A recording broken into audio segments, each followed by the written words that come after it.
इसलिए भांगड़ा अकेले हो सकता है, कथक अकेले हो सकता है, पर केवल एक नृत्य ऐसा होता है जो अकेले नहीं हो सकता, वो है जो माता अशोक सुंदरी।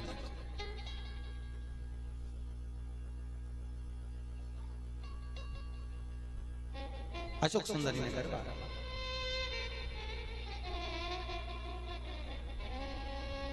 और ऐसा सुंदर गरबा रमा जिसको प्रेम से स्नेह से माता अशोक सुंदरी के साथ में जगदम्बा रमने लगी है कि तू तो काली रे कल्याणी हो माँ, जित देखूं उत योग माया। तू तो काली रे कल्याणी हो माँ, दोनों हाथों से जित देखूं उत योग माया। तू तो काली रे कल्याणी हो माँ, जित देखूं उत योग माया।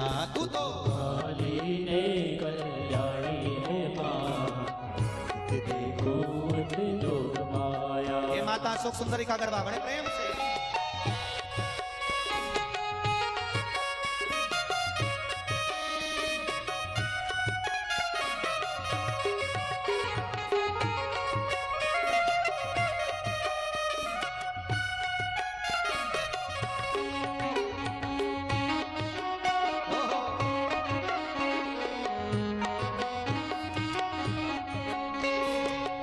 तू तो पहला युग में जानी रे माँ, तू तो पहला युग में जानी रे माँ। तू तो पहला युग में जानी रे माँ, तू तो पहला युग में जानी रे माँ।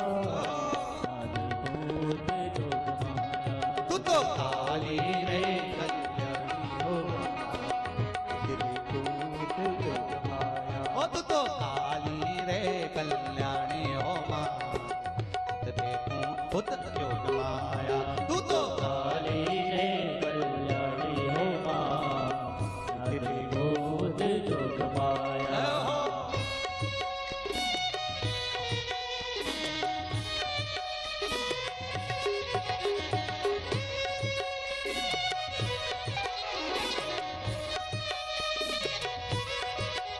तू तो शंकर घर पटरानी है माँ, तू तो शंकर घर पट रानी हो माँ, तू तो शंकर घर पटरानी हो माँ। तू तो शंकर घर पट रानी हो माँ, देखो उत योग माया।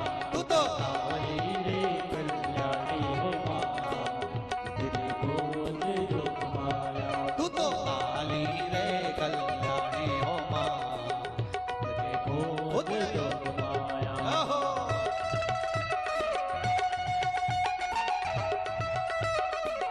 ओहो।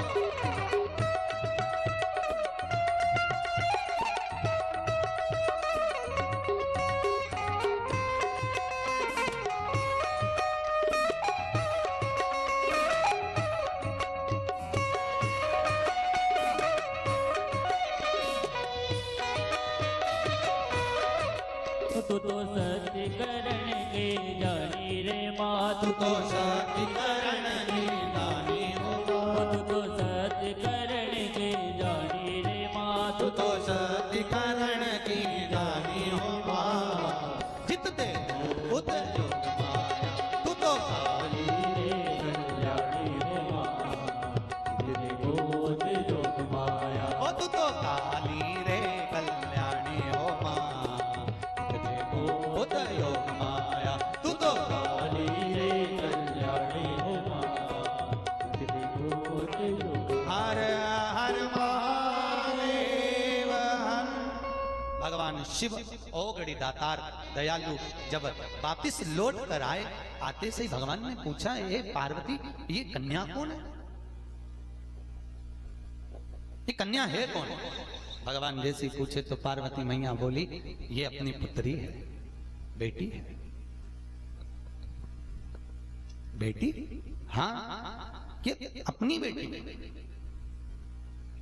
माँ ने पूछा, आप हमें अकेला छोड़कर चले गए, हम यहाँ बैठ कर सोच रहे कि अकेलेपन को कौन मिटाए, अपनी बेटी का हमने यहाँ से प्रागट्य कराया। देखो, एकांत को मिटाने वाली पुत्रियां होती हैं, बेटी होती है, ये शिव कथा कह रही। माताएं एक बार बहू से अपने दिल की बात भले ना कहे, पर माँ अपनी बेटी से सारी बातें कहती है। बेटी को पूरा चरित्र कह देगी, क्या हुआ क्या नहीं हुआ, क्या होना है क्या नहीं होना है, उसका वात्सल्य, उसका प्रेम, उसका स्नेह।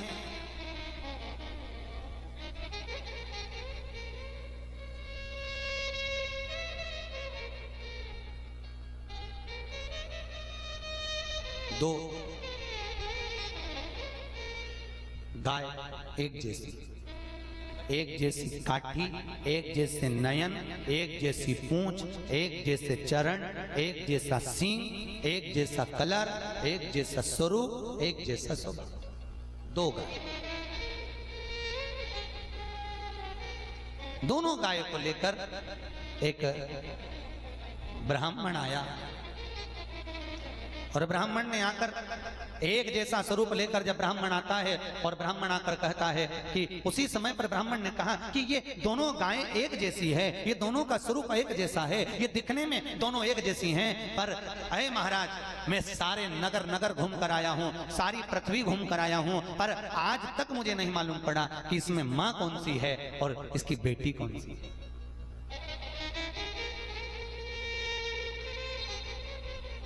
अकबर के पास बात गई तो अकबर सोचा, ला हम बता देंगे, ला गाय को अंदर लाओ, लेके आओ गाय को अंदर। राजमहल में गाय को लाया गया, दोनों गाय एक जैसी थी। अकबर भी चक्कर में पड़ गया, इसमें माँ कौन सी बेटी कौन सी। अब अकबर तो कुछ बता नहीं सका, तो बीरबल को बुलाया, इधर आ रे, इधर आ। बीरबल बोला, बोलो सरकार, इसमें बता माँ कौन सी बेटी कौन सी। अब बीरबल ही चक्कर में पड़ गया, दोनों एक जैसी दिख रही, दोनों एक सी है, अब बताऊं कौन सी की माँ कौन सी बेटी कौन सी है, जल्दी बता बीरबल। बीरबल कहने लगा, हुजूर थोड़ा सा समय तो दो, तुम तो जब आते हो घोड़े पे सवारी आते हो, थोड़ा समय तो दीजिए। हाँ समय दिया, लाइट बता जल्दी। बीरबल ने कहा, जाओ रे, अंदर से जाओ, जरा एक बाल्टी में जरा गुड़ लेकर आओ, एक बाल्टी में थोड़ा भोजन लेकर आओ, और एक और बाल्टी लेकर आओ। दो तसले बुलवाए, एक बाल्टी में भोजन आदि सब रख दिया, दोनों तसले में बराबर बराबर, इसमें भी गुड़, इसमें भी गुड़, इसमें भी खिचड़ी, इसमें भी खिचड़ी, और दोनों के सामने, गायों के सामने रख दिया। दोनों खाने लगी अपनी अपनी खिचड़ी, अपना अपना गुड़।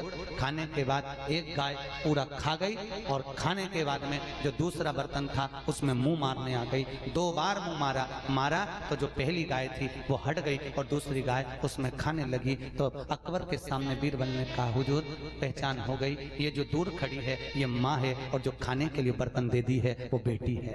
जो खा रही है वो बेटी है, और जो अलग हट गई है वो माँ है, क्योंकि एक माँ ही ऐसी होती है जो अपना निवाला तक अपने बच्चों को दे देती है। केवल एक माँ हो सकती है, ये माँ है जो अपने निवाले को निकाल कर बच्चों को समर्पित कर दे। दुख तो वहां होता है, उसके बाद बच्चे कहें हमारे लिए किया क्या, तो वो भारी। शिव कथा में माता पार्वती कह रही है, ये मेरी बेटी है, और इस बेटी को मैंने एकांत का भाव मिटाने के लिए प्रस्तुत किया है। भगवान शिव उसको अपना बेटी के रूप में स्वीकार कर। क्या नाम था? अशोक। अशोक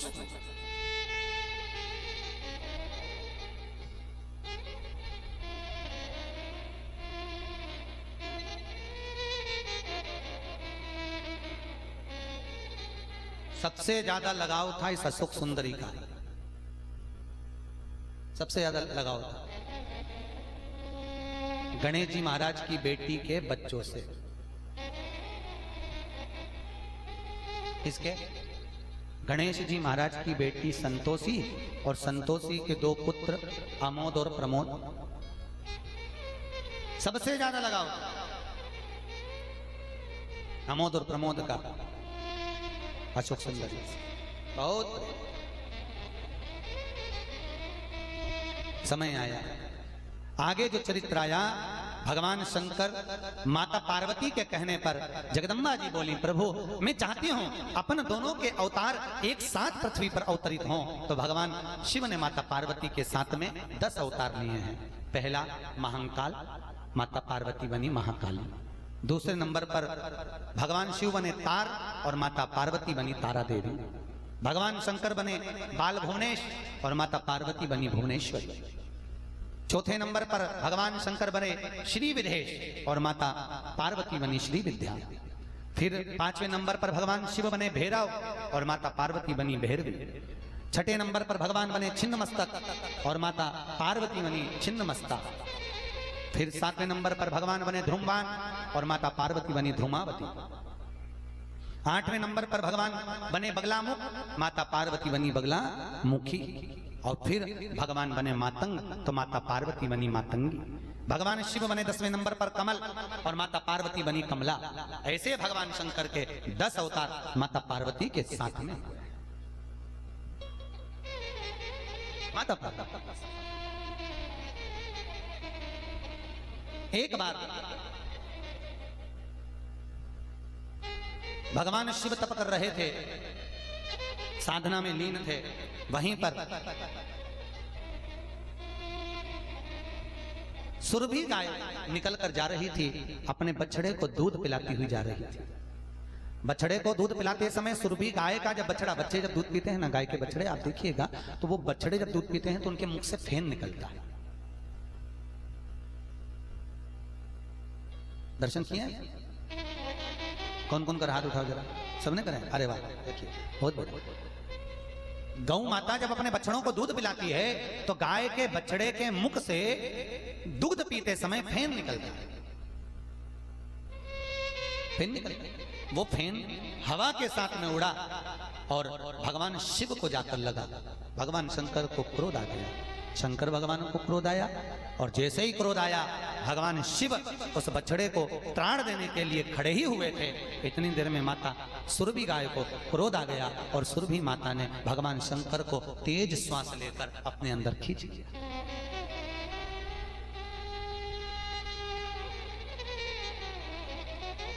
गौ माता का एक सबसे बड़ा भाव है, देखिए गाय अगर आपके घर की रोटी खाती है तो पूरा फर्ज अदा कर कर जाती है। शास्त्र कहता है गौ माता जब हमारे दरवाजे पर गौ माता आती है, गौ माता आती है हमारे दरवाजे पर, जब गौ माता आकर खड़ी होती है और जब हम उसको रोटी देते हैं वो उतनी देर खड़ी होकर अपनी श्वास आपके घर की ओर मुंह कर कर छोड़ती है, जिससे मेरे अंदर जो 33 करोड़ देवी देवता बैठे हैं उनकी श्वास आपके भवन में जाए तो आपका वास्तु दोष मिट जाए और आपके वास्तु दोष को स्वयं खींचती है और रोटी खाकर सीधे वहां से चल देती है।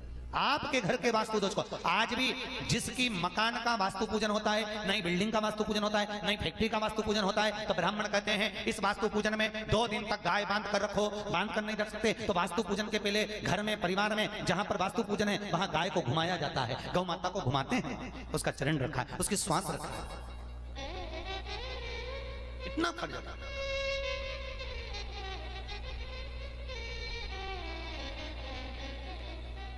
श्वास में निकल गया। अब जैसे ही भगवान शिव को खींचा श्वास में, भगवान शंकर गौ माता के अंदर जाकर विराजित हो गए और भगवान शिव जब गौ माता के अंदर विराजित हुए तब माता पार्वती ढूंढते हुए भगवान शिव को आई। जब माता पार्वती ढूंढते ढूंढते आई, सुरभि गाय को देखा तो आज सुरभि गाय का उदर बड़ा सा दिख रहा था, पेट बड़ा दिख रहा था। पूछा, मां सुरभि, गौ माता आपका ये पेट इतना बड़ा कैसे दिख रहा है? मां सुरभि बोली, मेरे बेटे पर क्रोध करा इसलिए मैं शिव को निगल गई। माता पार्वती जी ने माता सुरभि से विनती करी, तब माता सुरभि भगवान शंकर को 11 रुद्र के रूप में प्रकट करती है। भगवान शिव 11 रूप से माता सुरभि के गर्भ से प्रकट होते हैं, जहां शिव जी का नाम कपाली, पिंडरल, भीम, विरूपाक्ष, विलोहित, शारुता, अजपाद, अहिर, बुरुपा, शंभु, चंड और भव, ये शंकर के 11 रुद्र अवतार का वर्णन है जो माता सुरभि के गर्भ से भगवान प्रकट होते हैं। माता सुरभि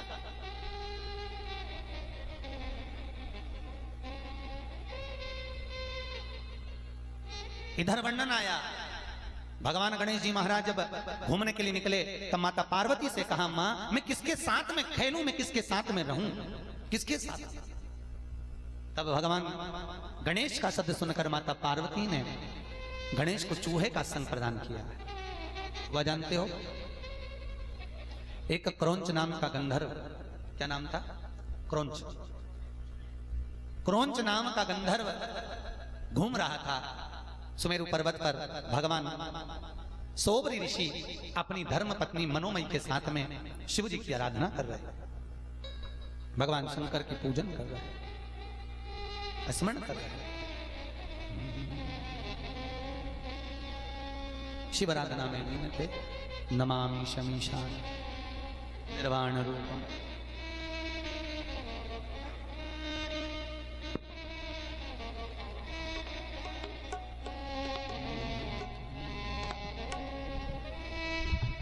नमामि शमीशान निर्वाण रूपम विभुं व्यापकं ब्रह्म वेद स्वरूपम्।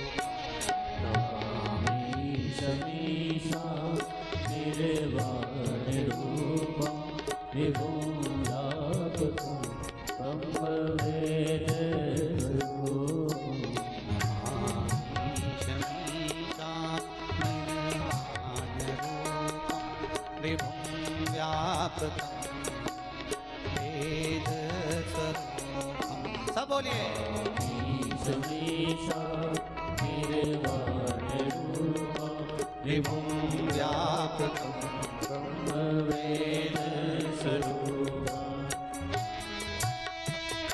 सोबरी ऋषि माता मनोमयी के साथ में भगवान शिव की पूजन कर रहे हैं और क्रोंच गंधर्व घूम रहा है। क्रोंच गंधर्व सुमेरु पर्वत के आसपास में घूम रहा है। जिसकी बुद्धि में छेद होता है, जिसकी बुद्धि में कपट होता है, उसके नयन चपल होते हैं।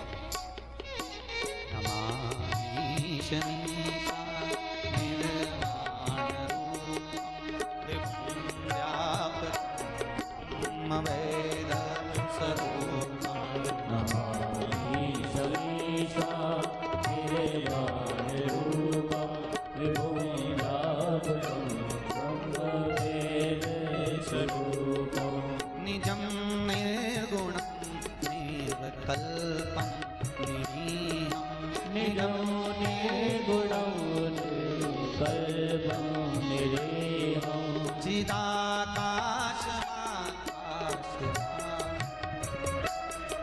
चिदाकाशवाकाशवासं भजेऽहं। नमामि शमीशान निर्वाणरूपं विभुं व्यापकं ब्रह्मवेद स्वरूपं। नमामि शमीशान निर्वाणरूपं विभुं व्यापकं ब्रह्मवेद स्वरूपम्। क्रोंच गंधर्व के कानों में शब्द गया शिव की आराधना का। लगा कि सुमेरु पर्वत पर कोई तप कर रहा है, ऐसा महसूस होता है कोई लगा हुआ है, कोई पूजन में लीन है। भगवान सोबरी ऋषि ने अपनी धर्मपत्नी मनोमयी से कहा, मनोमयी, नियम था शंकर जी का एक शिवलिंग रोज बनाना मट्टी का, बालू रेत और मट्टी मिलाकर शिवलिंग बनाना, पूजन करना और विसर्जन करना, नियम। कहा, मनोमयी, मैं शिव को विसर्जन करने जा रहा हूं, तब तक आप घर में निवास करिए। पत्नी मनोमयी अपने पति को, शंकर जी को लेकर जब पति चला, सोबरी ऋषि चले, मनोमयी छोड़ने के लिए दरवाजे पर आई।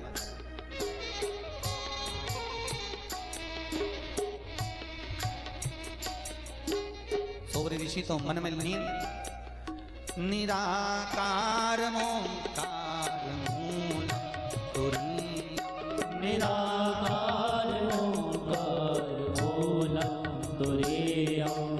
गिरा ज्ञान गोतीतमीशं गिरीशम्। गिरा ज्ञान गोतीतमीशं गिरीशम्। नमामि शमीशान निर्वाणरूपं विभुं व्यापकं ब्रह्मवेद स्वरूपम्। नमामि शमीशान निर्वाणरूपं विभुं व्यापकम् ब्रह्मवेद स्वरूपम्। सोबरी ऋषि जा रहे हैं, भगवान शिव का स्मरण करते करते जा रहे हैं, स्तुति करते करते, नाम जपते। क्रौंच गंधर्व सोबरी ऋषि को जाते हुए देखा तो मनोमयी बाहर दरवाजे पर खड़ी है।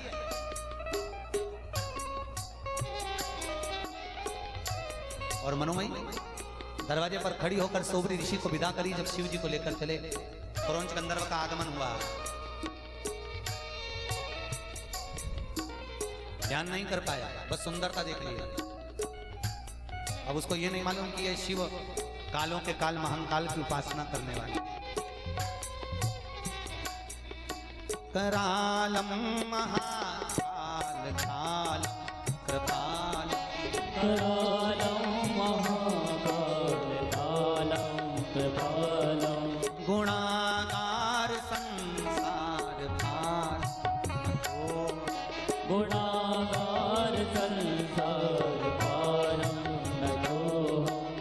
नमामि शमीशान निर्वाण रूपं विभुं व्यापृतं ब्रह्मवेद स्वरूपम्।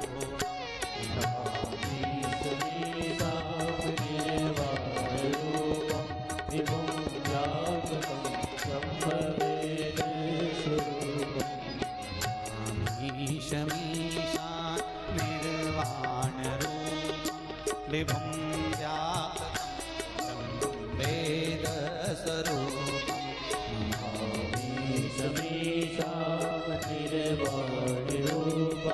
विभुं व्यापृतं ब्रह्मवेद स्वरूपम्। सोबरी ऋषि गए और यहाँ क्रौंच गंधर्व ने सुंदरता देखकर मनोमयी का हाथ पकड़ लिया दरवाजे पर, और हाथ पकड़कर खींच कर ले जाने लगा। क्रौंच गंधर्व खींच कर ले जाता। अब इतनी देर में भगवान सोबरी ऋषि का आगमन, और सोबरी ऋषि का आगमन हुआ तो सोबरी ऋषि ने देखा मेरी पत्नी को तू चुरा कर ले जा रहा है। क्रोध में आकर सोबरी ऋषि जब देवी देवताओं को अपन विदा करने जाते हैं, नवरात्रि में माता जी का विसर्जन करते हैं, गणेश जी का विसर्जन करते हैं, तो साथ में कलश ले जाते हैं, थाली ले जाते हैं, उसमें थोड़ा सा पानी लेकर आते हैं। आपको ध्यान होगा, उस पानी को लाकर सब दूर छींटते हैं, हमारे घर के आनंद सुख बना रहे भाव से। सोबरी ऋषि हाथ में जल लिए और जल लेकर श्राप दिया, एक क्रौंच गंधर्व, तू मेरी धर्म पत्नी को चुरा कर ले जा रहा था, मैं तुझे श्राप देता हूं, तूने मेरे घर में चुपचाप से आकर चोरी करी है, तू चूहा।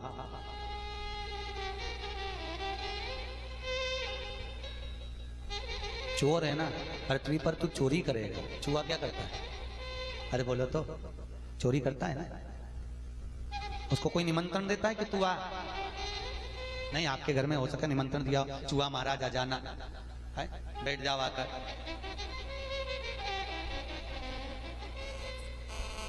चूहे को बुलाया, चूहा जन्म लेगा तो चूहे के रूप में रहेगा। क्रौंच गंधर्व ने क्षमा मांगा, मैं आपके चरणों में पड़ा हूं, और क्रौंच गंधर्व ने एक शब्द कह दिया, आपको शिव की आन है, आप मुझे क्षमा।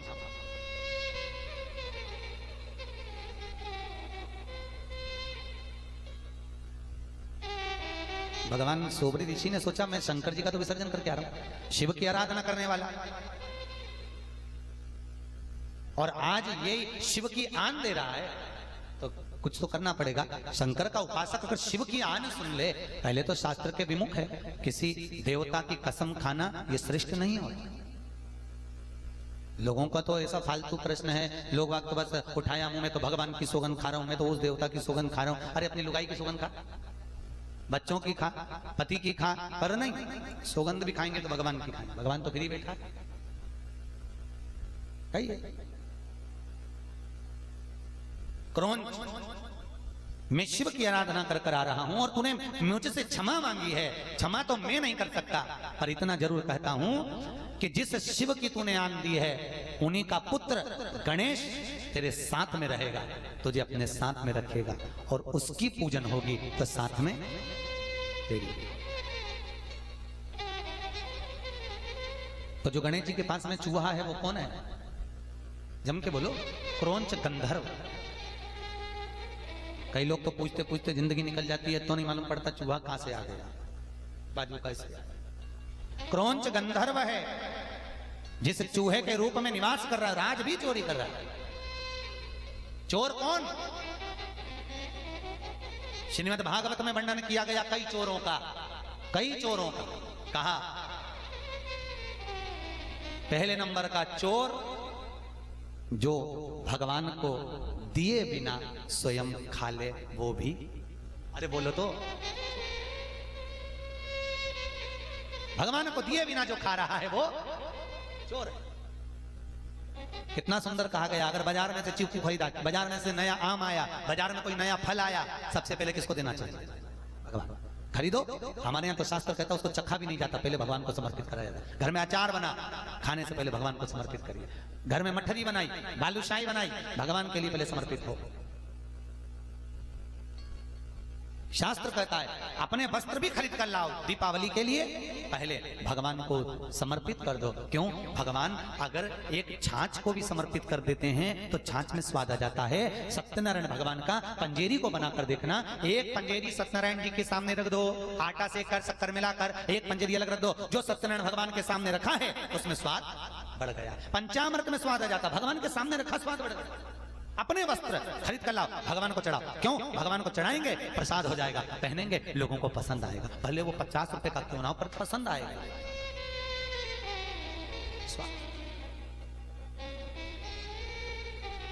दुर्योधन के मेवा त्यागे, साग विदुर घर खाई, सबसे ऊंची प्रेम सगाई।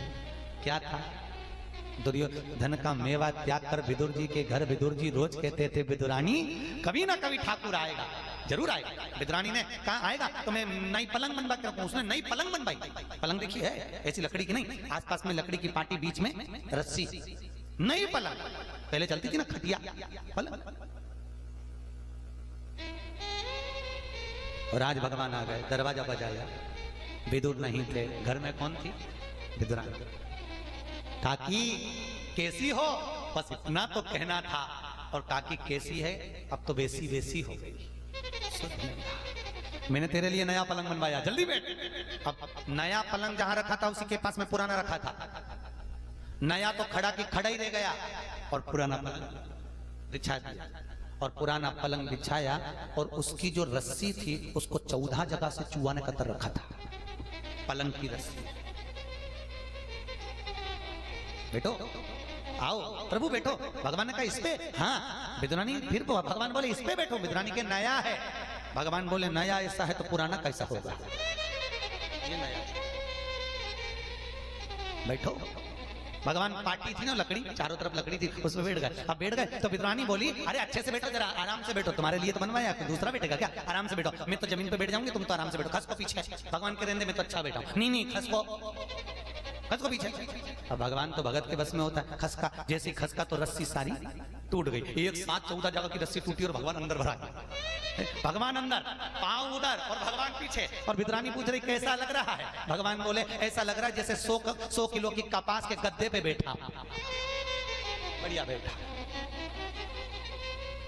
विदुरानी बोली अब मैं तुम्हारे लिए कुछ खाने का लाती। भगवान के बिठाया, ऐसा है तो खिलाएगी भाटा, अरे मेरा तो पेट भरा। विदुरानी के नहीं नहीं, काका बोल के गए थे विदुर काका कुछ ना कुछ खिलाना। मैं अब भी आई, अंदर गई, 3 दर्जन केले उठा के ले आई और लाई तो लाई। भगवान को संतुष्टि हुई, अच्छा हुआ केला लाई, भाटा ले आती तो। अब सुख तो इसको है नहीं।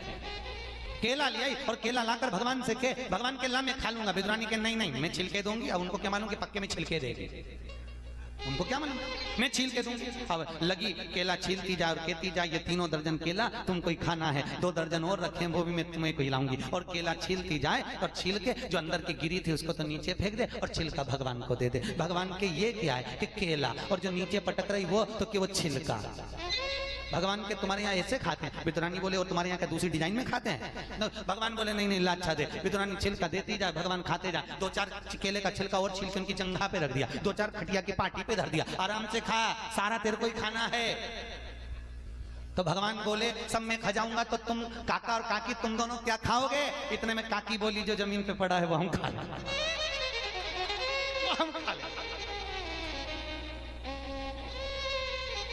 विदुर जी महाराज, इतनी देर में तो विदुर जी आ गए और विदुर जी ने कहा ए बावड़ी छिलका खिला दिया। भगवान बोले जो छिलके में स्वाद आया वो गिरी में नहीं आएगा, इसलिए यही भाग है। छिलका भी खा गया साहब, छिलके में भी भाव प्रकट। कभी योग लगे एक आध बार भागवत जी सुबोधनी में कितने सुंदर सुंदर संवाद उन कहे गए, वो सब सुनो, रसमय हो, क्या स्वाद।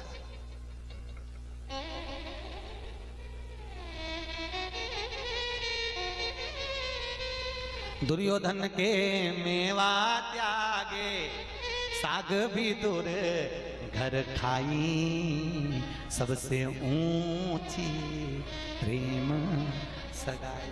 भाव से भगवान के सामने जो रखो भगवान पाते हैं, प्रेम वश पाते हैं, प्रेम वश। बस भाव से रखा हुआ, भाव से दिया गया, भगवान पाएंगे। अब तुम भगवान को भाव से रिझाओ, भाव से दो तो परमात्मा ग्रहण करे।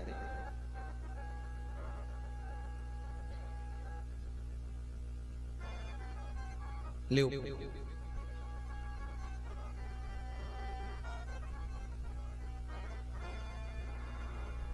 स्वीकृत कर। नारद जी का भाव, श्रीमन नारायण नारायण नारायण, श्रीमन नारायण नारायण नारायण, लक्ष्मी नारायण नारायण नारायण, लक्ष्मी नारायण नारायण नारायण, लक्ष्मी नारायण नारायण नारायण, लक्ष्मी नारायण नारायण नारायण, श्रीमन नारायण नारायण नारायण, नारायण नारायण नारायण। दोनों हाथों से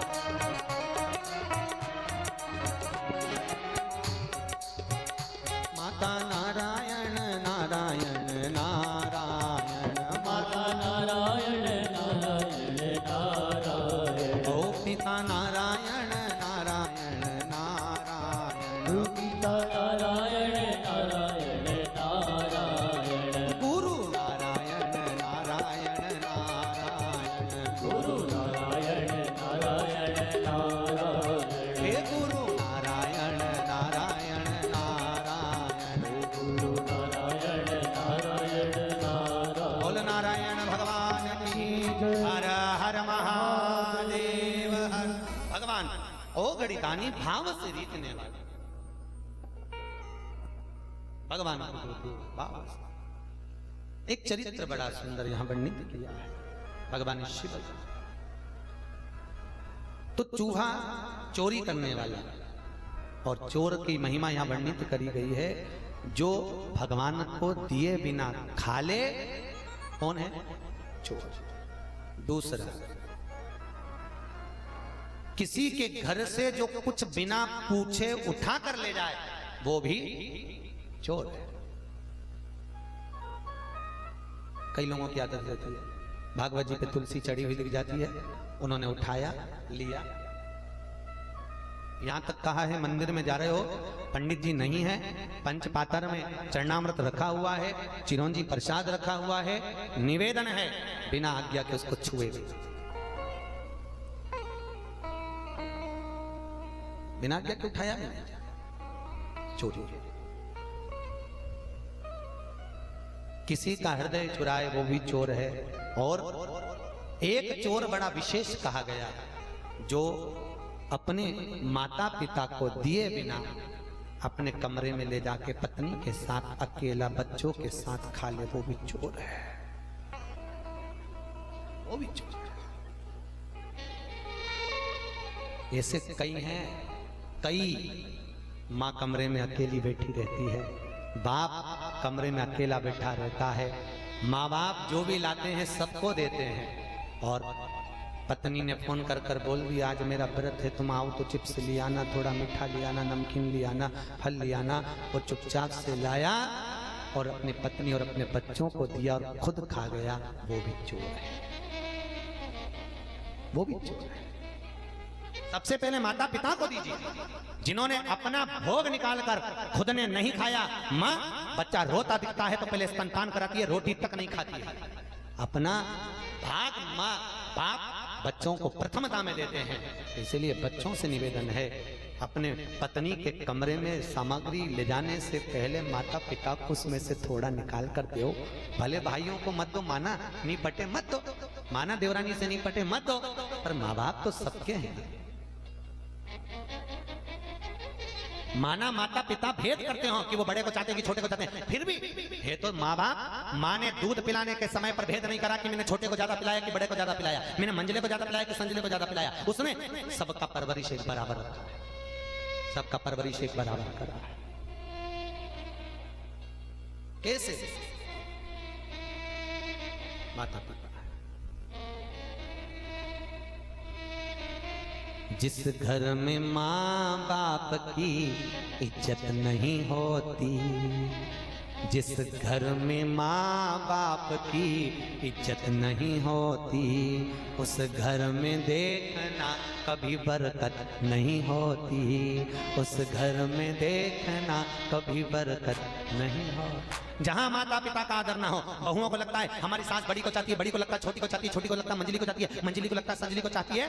सास भेदभाव भले करे, करने दो, पर बहुओं से निवेदन है वो गाली भी दे तुम भजन जानकर स्वीकार करो, वो ताने दे तुम स्वीकार करो। क्यों? क्योंकि सास चाहती है कि मेरी बहू पक्की हो जाए, सुनने की उसकी आदत हो जाए, उसको कंडा करती है। वो गाली दे तुम भजन गाओ ना जी, वो गाली दे तुम कीर्तन गाओ, क्या जाता?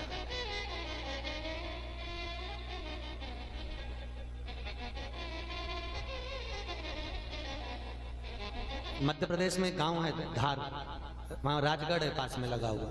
वहां 4 लोग लड़ते हैं तो मोहल्ले के लोग अपने अपने घर में ढोलक और मंजीरा रखते हैं। पूरे घर घर में ढोलक मंजीरा मिलता है। जिसके पड़ोसन लड़ना चालू करी तो दूसरे पड़ोसी निकल के ढोलक मंजीरा बजा के कीर्तन चालू करते हैं। राधे राधे जब को चले आएंगे बिहार।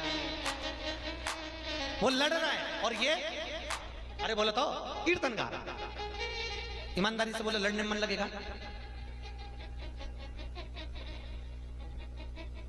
जो बहुत लड़ने के इच्छुक रहते हैं वो बाहर का दरवाजा बंद करके फिर अंदर लड़ते हैं। अब अंदर लड़े कैसे? क्योंकि पड़ोसन तो अंदर रह गई इधर और वो चली गई उधर, दरवाजा बंद, किसी की आवाज नहीं आएगी, एक ही आवाज आ रही, राधे राधे जब वो चले, एक ही आवाज आ रही है बस। मोहल्ला पवित्र, सुनने वाले सुखी। और आखिरी में जब फिर पूरी लड़ाई सब समाप्त हो गई तब वो इधर वाली को अगर बोलने भी आए तो क्या हमने तो सुना ही नहीं था, क्योंकि इतने मोहल्ले के लोग भजन गा रहे थे, उसमें ही रह गए। आप लोग भी लिया एक एक ढोलक, एक एक मंजीरा।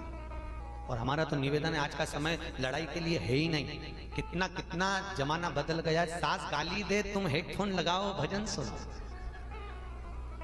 कहां किसको रोइए जी, चादर कान के। वो गाली दे तुम भजन सुनो, स्मरण करो। कितनी सुंदर सुंदर। कोई पड़ोसी भी गाली दे तो तुम आरती गाओ ना, तेरा तुझको अर्पण क्या लागे, जो बोला वो सब तेरा। भगवान कह रहे हैं, शास्त्र कह रहा है, वैज्ञानिकों ने रिसर्च करा है, जितनी वाणी हमारी निकलती है, जो शब्द हमारा निकलता है, 8 दिन में वो शब्द घूमकर वापिस हमारे पास ही आता है जो हम बोलते हैं। वैज्ञानिक पूरे देश विदेश के वैज्ञानिक कुरुक्षेत्र की भूमि पे आज भी रिसर्च कर रहे हैं कि भगवान ने गीता के शब्द जो कहे थे वो वहां के वायुमंडल में घूम रहे हैं। उस वायुमंडल के शब्दों को, भगवान के शब्दों को वैज्ञानिक पकड़ने की चेष्टा कर रहे हैं, प्रयास में लगे हैं कि वो शब्द पकड़ा जाए। कितने साल पहले की गीता का ज्ञान वैज्ञानिक आज पकड़ने की सोच रहे हैं। शास्त्र कहता है हमारे मुख से जो शब्द निकला वो हमें वापस मिलेगा, हमें लौट कर आएगा। तुम गाली दोगे तो गाली तुम्हें मिलेगी, तुम प्रेम करोगे तो प्रेम मिलेगा, अब शब्द कहोगे तो अब शब्द। इसीलिए तो संतों ने कहा, जाकी रही भावना जैसी अरे वो मूर्त देखी ऐसे, चोर को चोर नजर आता, साहूकार को साहूकार नजर आता, ईमानदार को ईमानदार नजर आता, धर्मात्मा को धर्मात्मा नजर आता, संत को सब संत नजर आते हैं और ढोंगी को सब ढोंगी नजर आते हैं, प्रपंची को सब प्रपंची, कामी को सब कामी, लोभी को सब लोभी नजर आते हैं और भगत को सब भगत नजर। दृष्टि कैसी है? आंखों का इलाज करवाइए, शिव महापुराण में जाइए, 7 दिन का नेत्र शिविर है, आज समापन की ओर है, कल का दिन आखिरी बचा है, लेंस लगाया जाएगा, आंखों का इलाज टेबलेट देकर विदा कर दिया जाएगा। ऑपरेशन के बाद में क्या देते हैं? नेत्र शिविर के बाद में टेबलेट गोलियां देकर विदा कर देंगे तुमको भी। जाओ अपने अपने घर में रोज टेबलेट खाओ, शिव पुराण को रोज याद करो, रोज याद करो, और कभी भूल भी जाओ तो 1 नवंबर से टीवी पे दिशा चैनल पे फिर आएगी 2 बजे से, फिर टेबलेट, फिर चार्ज। अरे स्नान करिए,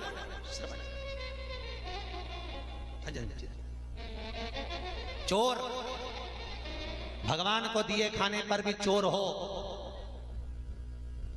माता पिता से छुपाकर खा रहे हो तो अरे बोलो जल्दी जल्दी, चोर हो। तो जितने भी ऐसे चोटे बैठे हैं उनको नमन है, और टीवी के माध्यम से भी जितने श्रोता भाई बहन देश विदेश में कथा को सुन रहे हैं उनसे भी निवेदन है, माता पिता से छुपाकर खाने पर चोरों की गणना में जाओगे। एक चोरी क्रोंच ने करी तो चूहा बन गया, तुम भी चूहे बनकर घूमते फिरोगे, याद रखिए, चूहे।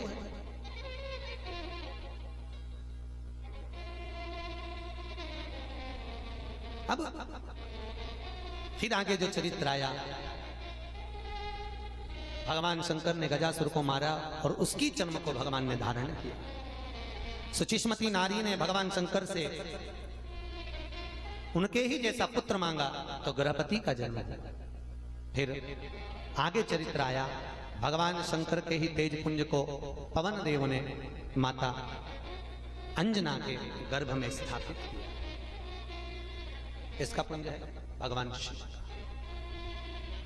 लोग कहते हैं हनुमान अलग है, शंकर अलग है, हम कहते हैं शिव का ही एक रूप, एक अवतार, रुद्र अवतार शंकर का ही हनुमान के रूप में। क्यों? जैसे नारायण शंकर के गले में जो सांप है वो कौन है? आपको कथा में पहले दिन बताया था, कौन है वो? नारायण। जैसे नारायण शिव को नहीं छोड़ते वैसे ही मेरे शंकर मेरे राम और मेरे कृष्ण को नहीं छोड़ते। तो राम का अवतार हो और मेरे शिव उनके साथ ना रहे तो ये कौन सी बात है? तो शंकर ने सोचा कि भाई मेरा ही एक रूप प्रकट हो जाए जो राम के साथ में रहे, राम के करीब में रहे। और देखो बारंबार हर जगह पर हनुमान को प्रस्तुत किया गया कि कहीं लंका को जलाना है, कहीं काम को मिटाना है, कहीं लोभ को मिटाना है, कहीं विषय और आसक्तियों को मिटाना है, हनुमान को प्रकट किया। इतना सुंदर संवाद है। एक बार कुंभकर्ण को जगाया, और कुंभकर्ण को जब जगाया तो कुंभकर्ण ने पूछा मुझे जगाया क्यों गया है? लंका का राजा रावण बोले कुंभकर्ण तुम्हें मालूम नहीं है राम और रावण का युद्ध हो रहा है। युद्ध हो रहा है किस लिए? सीता के लिए। सीता के लिए युद्ध। तो कुंभकर्ण बोला भैया रावण लंकेश तू तो इतना विद्वान है, इतना चतुर है, फिर युद्ध लड़ने की जरूरत क्या है? तू राम का नकली रूप बना ले और सीता को अपनी बना ले, इतनी सी बात है, तो झगड़ा करने की कौन सी जरूरत? रावण बोला रे कुंभकर्ण जो तू बोल रहा है मैं 10 बार करके देख चुका हूं। राम का नकली रूप बनाकर सीता के सामने जाता हूं तो सीता मुझे मां की तरह दिखने लगती है, इसलिए मैं उसे अपना बना नहीं पाता हूं। कुंभकर्ण ने तुरंत कहा वाह भैया रावण वाह, आज मैं बड़ा प्रसन्न हो गया। क्यों? कुंभकर्ण प्रसन्नता की कौन सी बात है? कुंभकर्ण कहते हैं भैया केवल तूने नकली का राम का रूप बनाया तो तेरा मन बदल गया और तुझे सीता मां जैसी दिखने लगी। अगर असली का राम तेरे सामने आ जाएगा तो तेरी जिंदगी बना देगा रे, तेरी जिंदगी बना देगा। मात्र नकली का राम तेरा मन बदल सकता है, तो असली का राम तो जीवन बना सकता है, जीवन समाज। कई कई कथाकार लोग बोलते हैं सूपनखा बड़ी बेकार थी, सूपनखा बड़ी बेकार थी। भैया सूपनखा जैसी थी वैसे तो अपन है ही नहीं, अपनों से तो लाख गुणी अच्छी थी सूपनखा। कौन? अरे बोलो सूपनखा। जितने पृथ्वी पर लोग रह रहे हैं, मनुष्य रह रहे हैं, उनसे लाख गुनी अच्छी थी सूर्पणखा, जो राम के सामने जाकर कहती है तुम सम पुरुष न मोह सम नारी, मैं तुम्हें अपना पति बनाना चाहती हूँ। एक सूर्पणखा राक्षसी होने के बाद भगवान को अपना पति बनाना चाहती है, और एक अपन दुनिया की सारी वस्तुओं को अपना बनाना चाहते हैं, पर परमात्मा को नहीं। सूर्पणखा से भी कह बीते हैं कौन? अरे बोलो तो, दूसरा कोई नहीं, अपन सूर्पणखा से भी गए बीते हैं, जो भगवान को अपना पति बना रही है, और हम दुनिया की वस्तुओं को अपना बना रहे हैं और भगवान को दूर करते जा रहे हैं। परमात्मा को दूर, फ्रिज मेरा, कूलर मेरा, वॉशिंग मशीन मेरी, घर मेरा, बेडरूम मेरा, पलंग मेरा, और भगवान का आला इतना सा, खुद के कमरे में एसी, भगवान को तपा रही रसोई घर में बिठा के बगार लगाए तो धांस उसी को चले, धांसता रसोई घर में बैठा है, दिन भर चूल्हे में खुद तपे तो भगवान को भी तपाए बैठे, इतनी सी शक्कर रख दी, दिया जला के बाजू में धर दिया, खड़े खड़े हनुमान चालीसा पढ़ रही, जय हनुमान ज्ञान गुण सागर जय कबीर तुम राम अंजन पुत्र पवन सुत नामा। रोटी सीखे उतनी देर में यहाँ बना बना के गरम की गरम थाली में लगाई रोटी, गरम की गरम हलवा, गरम की गरम सब्जी, और बच्चे त्राण खा रहे, पति के लिए जल्दी रोटी दे, तो इसमें सबसे पहले भगवान को भोग लगाना, नियम तो करना, अब नियम करे तो गरम गरम इधर यही लोग खाओ, जय हनुमान ज्ञान गुण सागर जय। अब खुद के बच्चे को दे रही तो ठंडा कर, कटोरी में भी हलवा ठंडा, पंखे में दिखा के ठंडा करके बच्चों को दे रही, और भगवान के गरम गरम धरी आई, गरम गरम। भगवान ने कहा लगाए मेरी मुंह में आग लगा के गई, आज मैंने भी बहू के मुंह में आग नहीं लगाई तेरे खिलाफ, रुक जा, तूने गरम गरम हलवा खिलाया, गरम गरम डंडे में खिलाऊं। अब जैसे ही बहू चौके में आई और भगवान ने जो के मुंह में आग लगाई, तो सास चौके के बाहर भगवान के और खिला गरम गरम हलवा, अब खावा, अब तू खा गरम गरम खा। इसलिए निवेदन है माताओं, गरम गरम अगर भगवान को खिलाओगी, तुम सोचती हो ना हमारे घर में शांति क्यों नहीं, शांति क्यों नहीं, तुमने जरूर गरम गरम खिला रही होगी, पक्का ठंडा कर कर खिलाओ, प्रेम से जिमा, भाव से। क्या चाहिए भगवान? धन दौलत, संपदा, सत्ता, धन वैभव, क्या करूं इस काम में? काम कहीं नहीं है कुछ। अब शिव कथा में कहा भगवान शंकर के तेज पुंज से श्री पवन देव आनंद में लेकर गए, अंजना माता के गर्भ में स्थापित कर दिया, और भगवान शंकर का ही पुंज पवन तनय संकट हरन मंगलम मूर्ति रूप राम लखन सीता सहित हृदय बसौ। भगवान हनुमान एक था जो राम राज्य के समय पर सबसे ज्यादा नाच रहा था। कौन? अरे बोलो तो, हनुमान। सीता जी के भी मन में लगा थोड़ा सा, प्रभु विभीषण को लंका का राज्य मिला इसलिए खुश है, प्रसन्न है। हमारे सीहोर की विठलेश सेवा समिति प्रतिवर्ष हर वर्ष तीर्थ में एक आयोजन कथा का रखती हैं, और इस वर्ष 31 मई से 6 जून तक, कितना? 31 मई से 6 जून 2017 गंगा दशहरे अभी बीच में पड़ेगा। ये सब पुण्य समय आ रहा है 31 मई से 6 जून, जहां हरिद्वार की पावन धरा में गंगा जी के तट पर मां गंगा के सानिध्य में नीलकंठ बाबा के सुखमय आनंद में शिव महापुराण की कथा सुनने का आपको लाभ मिलेगा। वहां पर रहना, भोजन सब निशुल्क रहता है हमारी समिति की ओर से। सारा बस जो स्क्रीन पर नंबर चलते हैं, टीवी पर जो नंबर दिए जाते हैं, उस नंबर पर आपको बुकिंग करना पड़ती है कि कितने लोग आएंगे, उतने लोगों की रहने की व्यवस्था, भोजन आदि की व्यवस्था। जब आप पंजीयन करा देंगे कि इतने लोग आ रहे हैं, इतने लोगों का पंजीयन कर लीजिए, तो उन लोगों की व्यवस्था वहां कर दी जाती है। तो हमारा निवेदन है आप सब भी पधारो वहां पर। जैसे हमारे यजमान ने यहाँ रोज अभिषेक करा, शिव पुराण में जो अभिषेक बताए हैं 5 अभिषेक, बड़ा विशेष अभिषेक होता है, ऐसे ही अभिषेक वहां भी रखें। प्रतिदिन सुबह के समय पर अभिषेक। माँ गंगा की बालू रे, शास्त्र कहता है कंकर में शंकर है। माँ नीलकंठ महादेव स्वयं हरिद्वार की रज में विराजमान है, इसलिए वहां की रज के बालू के शिवलिंग बनाकर वहीं की गंगा जल से सुंदर रुद्राष्टाध्यायी से सुंदर अभिषेक कर कर अपने जीवन को धन्य बनाइए। और हमारी ओर से तो हमने पहले भी कहा था, जो लोग वहां अभिषेक में बैठ रहे हैं उनको 7 मुखी रुद्राक्ष ओरिजिनल विदाई में दिया जाएगा। और जो लोग कथा सुनने आ रहे हैं उनको 3 मुखी रुद्राक्ष विदाई में दिया जाएगा। और जो वहां के मुख्य मनोरथी होंगे उनको तो 1 मुखी रुद्राक्ष ओरिजिनल दिया ही जा रहा है। और आप लोगों से भी है, आप लोग भी कथा का आनंद लेने, शिव महापुराण कथा का रसास्वादन करने 31 मई से 6 जून